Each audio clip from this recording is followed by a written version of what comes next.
Our browsers are sandboxed to prevent us from accessing data using JavaScript from remote locations in the hope that we're not going to do anything that's mean, bad, or wrong.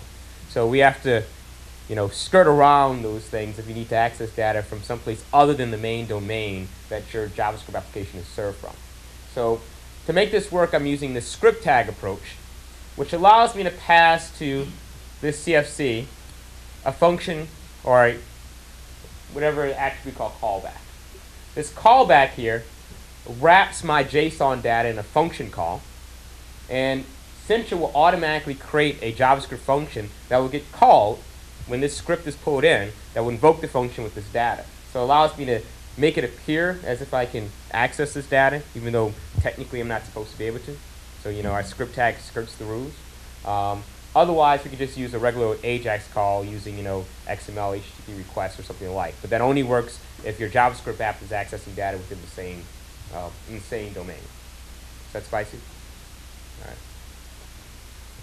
So this is the data I'm actually getting back. So you can see I have my first name, I have my description, which is the HTML content. I also have some other data in here, everything that you guys saw in the model structure. So hop over back here. Next, I'm specifying a sorter. The sorter is actually going to get passed as an attribute to this to the CFC here, and it's going to use that to tell it to sort this item by last name, and in my case, in ascending order. And because I'm going to want to display this in a list, I will have that nice little indexing bar on the right side. I'm also giving it a group string, which is telling it what item to group each of these characteristics by. So that right-hand bar is going to do it based on the first character of whoever that person's last name is. Is that spicy? All right. Last but not least, I've also said I want to auto-load this thing. Auto-load is true. So that means that immediately once the store is declared, it will automatically load the data and pull it in. Cool. So at this point, we have defined a model. We defined a store that's going to easily get this data and pull it in from our remote location. So all I need to do is give it some kind of view to display it in. Now, having actually built an Objective-C application, and whenever you say that, especially if you're a mobile developer or hiring mobile developers, you have to ask the next question: do you actually have something in the App Store? So yes, and I have something in the App Store. I can tell you building the list views are not the most exciting thing in the world, but here in X, I can easily create this X component, which is called a XList. So let's plop her in. So my XList here tells it which store is going to be used to populate. Simple enough. So this tells it that store, which is auto-loading, is going to be used as the mechanism to populate the contents of this list. Works perfectly. Next, I need to give it a template to say how do I want each of these items to display when they're pulled in. So for every item inside of my store, this item template is just a straight-up HTML template that provides the structure for how I want these things to look. In my case, I have a div. I still have the class in here. Actually, I haven't defined the CSS class for it, but I could plop the CSS in here to say what that class should look like. And I'm saying that it's going to have an image that uses the photo source attribute that we define in our model. And I'm also saying that I want this to display title, which happens to be a concatenated version of the first name and the last name of this missing person. Is that spicy? Yeah, you're right. So I want my list to display this as grouped. I want the index bar. Pin headers, which I always thought was pretty awesome. You may notice if you use the contacts on your iPhone, when you scroll, the alphabetical header stays at the top as you scroll through, so it gets pinned to the top as opposed to sticking with the list. So this does that automatically, which just makes it even more sweet and delicious for me. It's like it's like apple with bacon. The clear selection on deactivate here is going to tell it that whenever I select an item, if I move to another screen, to go ahead and clear whatever that selection is. So my list is defined. So now here in this main panel, see, I want to say items. It's going to be an array, and I'm just going to pass the instance, which is the missing kids list here. That's the only item inside of my main panel. So let's see, do I still have simple app? So now we see that this is popping up. Here's my list, And if we go to my network here, besides all of the pictures, here's the crime service CFC call. And I can see that here's the set callback that received the data. So the script proxy was added, and automatically you get the data to pull out all information in. Right? Giving me a nice list view here. Okay? Of course, this is a very simple application, and things will get a bit more complex as you add the different elements. But it's actually built very well with a lot of the UI components that you expect in a general iOS application. I've had the luck of I've been programming in ActionScript and Flex for over a decade, so I've had the luck of programming in Air, Flex, Sencha, jQuery Mobile, and also doing Objective-C and Android development. So I've kind of gotten a good view of the different languages and the different benefits.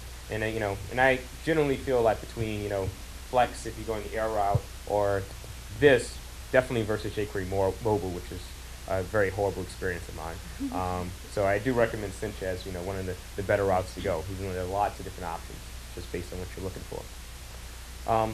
So yeah, that's the quick app. I know it wasn't super technical, but I want to keep it in 20 minutes. But do you guys have any questions about anything? Yeah.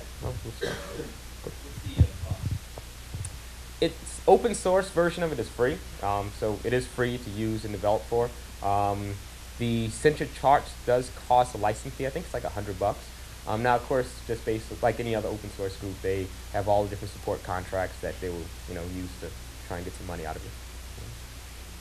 Yep. Is there C++ support as well? And how do you differentiate between trying to support IE versus WebKit versus Python? Well,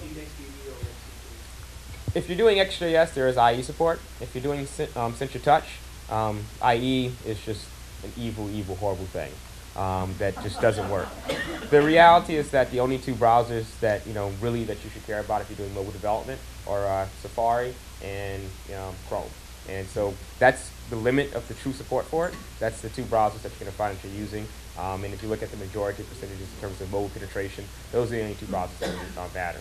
I always say it's one of the most unusual thing ever, but the majority of people have probably a much more updated browser on their mobile device than they do on their desktop. So my first question was, I guess, can you build an offline application? It does work completely offline. As of yet, there isn't a true spec for SQLite as part of HTML5, so SQLite has been eliminated from it. But you do get a proxy, which is the local storage object, which uses HTML5's local storage implementation to store data as part of the browser. And versus cookies, I believe it has a 100K limit per domain, but I'd have to verify that to make sure it's 100% true. But you can use that. I know in our course, we actually have an example of an app that pulls data remotely. And then after it pulls data remotely, it switches the proxy to local storage proxy to store the data locally on the device. And then it asks, using the HTML5 properties, if the browser has an interconnection. If it doesn't, it will automatically pull the data from local storage to continue to work offline. So it is possible, yes. You can also access SQLite via PhoneGap. And in addition to that, as of Sencha Touch 2, which was just released at the conference in Austin last week, they've also introduced their own mechanism that I guess is semi-competing with PhoneGap to build as well for devices natively from Sencha. So, and that's also supposed to offer some SQLite and other, device-specific integration features, which you have to do through PhoneGap for.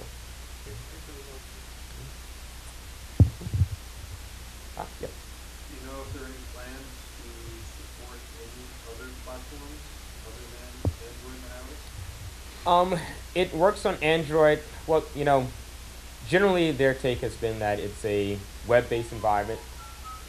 So it works on any browser, generally on mobile devices, since most mobile browsers are HTML5 compliant. So it will work on WebOS, if that really matters now. It will work on iOS, it will work on Android, and it will work on BlackBerry. Now, PhoneGap has, of course, been the main tool for building these applications, which supports, a multitude of other devices. So using PhoneGap, it works for a multitude. I'm not sure yet if they've announced exactly what the Sencha Touch 2 builder that they're creating is going to officially support. But you can still go the PhoneGap route, and since it's just a web view, the JavaScript will run on the majority of devices. Any other questions? Yep. So the Sencha is recommending using the exe.create to create instances? So there's X versus Sencha, and it's a really staggered world that this whole thing lives in.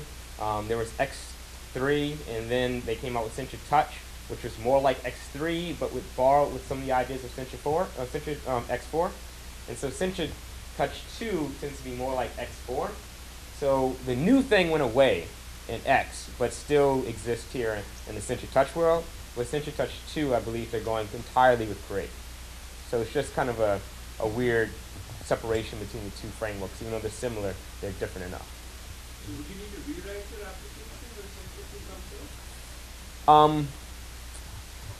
You can get away with, making some minor changes, but, you really are going to want to rewrite it for Sencha Touch 2. Can you speak to why is it that Sencha does it? This is like the second time round that does something very similar. Yeah, I wish I could say. We get the chance to work with, the engineers out in California, and I can say my boss, who has written, all of the curriculum, doesn't really enjoy having to rewrite everything from scratch when it comes out again. And we have definitely told the engineers that a few times, especially from the X3 to X4 jump. We're now doing the same thing. A lot of the improvements are definitely a lot better. The new SMBC model that Sencha Touch 2 is adding is a lot better than the way that the MVC model beforehand worked.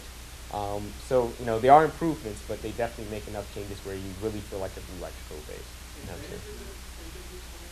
Sencha 2 has a technology preview that was released in Austin a week ago. So you can start developing with that, and when they consider it to be official. But I believe that this is the GOAT release, and this is supposed to be it without any more changes. We're out of time. I'm sorry. Let them know how they can contact you Oh, for further sorry. questions. Yep, and if you email jperry, JPERRY @figleaf.com, you can always get in touch with me, or training@figleaf.com. It goes to all of us, so you can always get in touch with us there. And if you're interested in Sencha courses, private, public, or that are BYOL, if you guys want to come, just let me know, and I can give you some information offline afterwards. Cool. Salute. Nice meeting you all.